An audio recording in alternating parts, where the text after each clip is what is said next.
പേജറുകൾക്കും walkie ടോക്കികൾക്കും സമ്പൂർണ്ണ നിരോധനമാണ് Emirates airline പ്രഖ്യാപിച്ചത്. ദുബായിലേക്ക് വരുന്നവർക്കും പോകുന്നവർക്കും ട്രാൻസിറ്റ് യാത്ര ചെയ്യുന്നവർക്കുമെല്ലാം നിരോധനം ബാധകമാണ്. ഹാൻഡ് ബാഗേജിലോ ലഗേജിലോ ഇത്തരം സാധനങ്ങൾ കൊണ്ടുപോകാൻ അനുവദിക്കില്ല.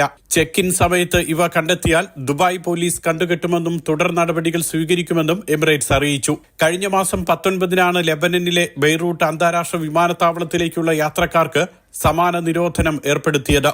പേജർ ആക്രമണത്തെ തുടർന്നായിരുന്നു ഇത്. ഈ നിരോധനമാണ് എമിറേറ്റ്സിന്റെ എല്ലാ സർവീസുകൾക്കും ബാധകമാക്കിയത്. ഇതോടൊപ്പം വിമാനത്താവളങ്ങളിൽ സുരക്ഷാ പരിശോധനകളും ശക്തമാക്കിയിട്ടുണ്ട്. Etihad, Emirates, Fly Dubai, Air Arabia, Qatar Airways, Salam Air, Air India എന്നിവയെല്ലാം സംഘർഷബാധിത സ്ഥലങ്ങളിലേക്കുള്ള സർവീസുകൾ റദ്ദാക്കിയിരുന്നു. ബെയ്റൂട്ട്, തെൽ അവീവ് എന്നിവിടങ്ങളിലേക്കുള്ള സർവീസുകൾ നിലവിലെ സാഹചര്യത്തിൽ ഉടൻ പുനരാരംഭിക്കാനിടയില്ല. ചൊവ്വാഴ്ച വരെ സർവീസ് ഉണ്ടാകില്ലെന്ന് എമിറേറ്റ്സും ഇനിയൊരറിയിപ്പുണ്ടാകുന്നതുവരെ സർവീസ് നിർത്തിവെച്ചതായി എയർ അറേബ്യയും അറിയിച്ചു. അതേസമയം ഇറാഖ്, ജോർദാൻ രാജ്യങ്ങളിലേക്ക് ഫ്ലൈ ദുബായ്, ഇത്തിഹാദ് വിമാനങ്ങൾ സർവീസ് പുനരാരംഭിച്ചിട്ടുണ്ട്. Mathrubhumi news, Dubai.